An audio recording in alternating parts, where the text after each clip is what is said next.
ऐसा चक्र जिसमें कोई भी रासायनिक पदार्थ, इसे ध्यान देना और समझना है सबको, है ना। जैव रासायनिक चक्र ऐसा चक्र जिसमें कोई भी रासायनिक पदार्थ जैविक एवं अजैविक भागों से गुजरता है। जैविक का मतलब क्या होता है?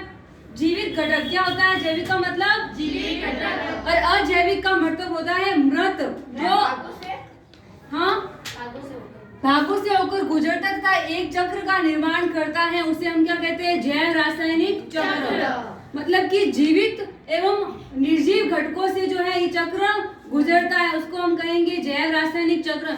वापस वही पदार्थ हमें वापस क्या है मिलेगा। जैसे जल चक्र। जल चक्र में क्या होता है? सबसे पहले क्या होगा? भूमिगत जल है। भूमिगत जल में क्या होगा? जैसे भूमिगत तो जल तो होता ही है ना, भूमिगत जल, उसको हम क्या कहेंगे? भूजल भी कह सकते हैं। भूमिगत जल में जल भूजल के रूप में होता है, फिर झीलों में भी जल होता है, तालाब में भी जल होता है, इन सब में जल उपस्थित होता है। अब जल क्या होगा? इसका क्या होगा? वाष्पीकरण द्वारा जल क्या होगा? जल वाष्प में परिवर्तित हो जाएगा।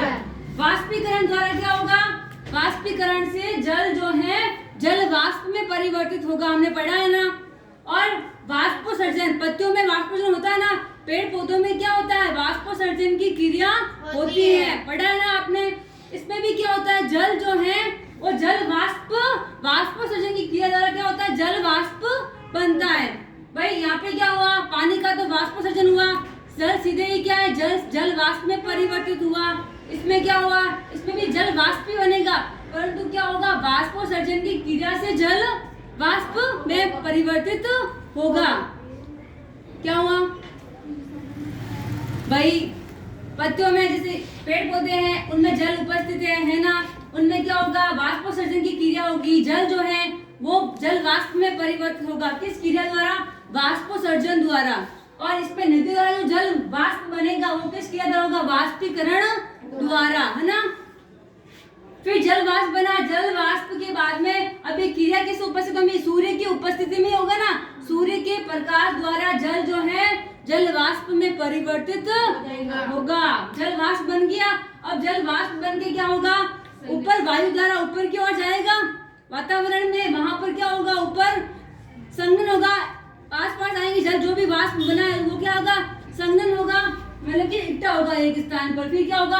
अवक्षेपण होगा, मतलब कि पूरी तरह से एक बादल का निर्माण कर देंगे।